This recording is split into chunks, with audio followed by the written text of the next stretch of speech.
Shaina Magdayaw, proud na inamin na magiging nanay na siya sa anak nila ni Piolo Pascual. Hindi nagdalawang isip na inamin ni Shaina Magdayaw sa isang press interview, na magiging next level na ang relasyon nila ni Piolo Pascual.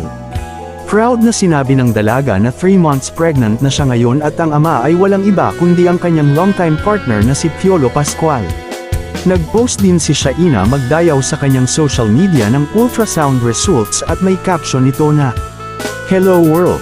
I sit here emotional as I write this because I can finally say the words that at one point I didn't know if I would ever get to say.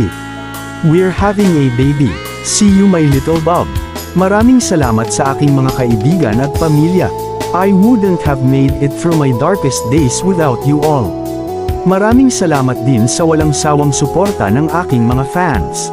Thank you guys." Ito ang short but sweet post ni Shaina Magdayaw nang mag-decide ito na isa publiko ang kanyang pagbubuntis.